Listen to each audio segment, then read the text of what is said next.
We're going to look at instructional technology and ask the question, how do we utilize technology in our classroom? So as I ask myself this question and think about using technology in the classroom, some questions come to mind. One of the first questions is, what kinds of technologies are we talking about?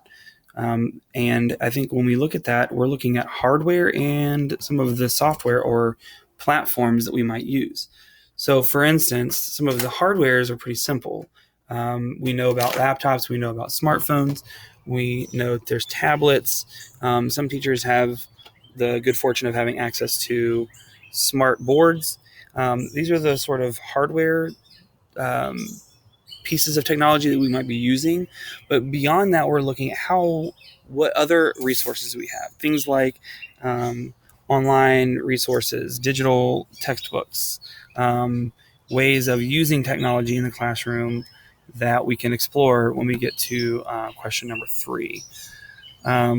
Why should we use technology? Aren't kids addicted to it already? What good will come of using it in the classroom? This is a question that a lot of parents and educators have, and I think it's a valid question. Aren't kids using this in their everyday life, and does this distract them from learning? I think that it for me, it can, but it doesn't have to. And just because students are accustomed to using it in one way that may not be serving them academically doesn't mean that we can't harness those technologies to get them to explore, the content that we're teaching, to get them to dive into things that they're interested in, research new ideas, and to utilize these in furthering their education. How do we utilize technology in the classroom is another question.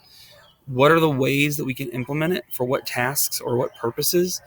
I think there's a variety of ways. I think it can be utilized in instruction, so in introducing new ideas and concepts. I think it can be utilized in research, so where students are diving deeper into a topic or an issue.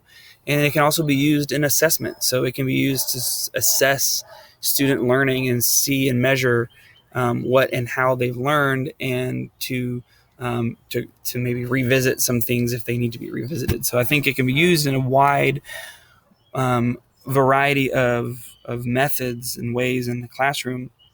And I think some of the how or the what are also, digital textbooks, interactive websites.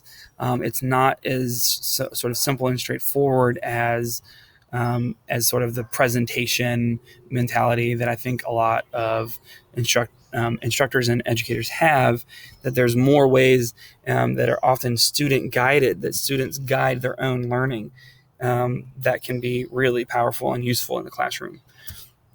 Finally, what are some of the challenges that we might face?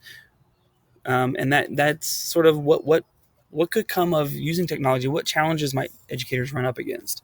One of those, I think, is the question of who has access to technology.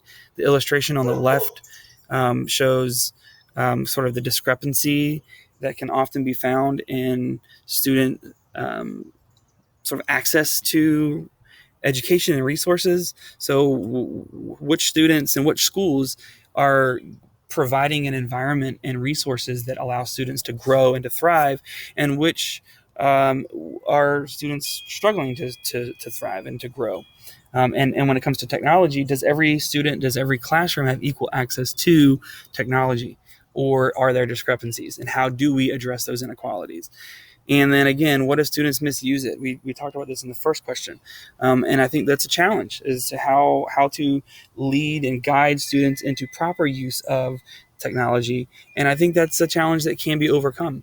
Guiding students to use it in productive and in meaningful ways, and not just in the sort of fun ways that they are accustomed to. All of these questions guide my thinking, and I look forward to exploring this topic more as we continue.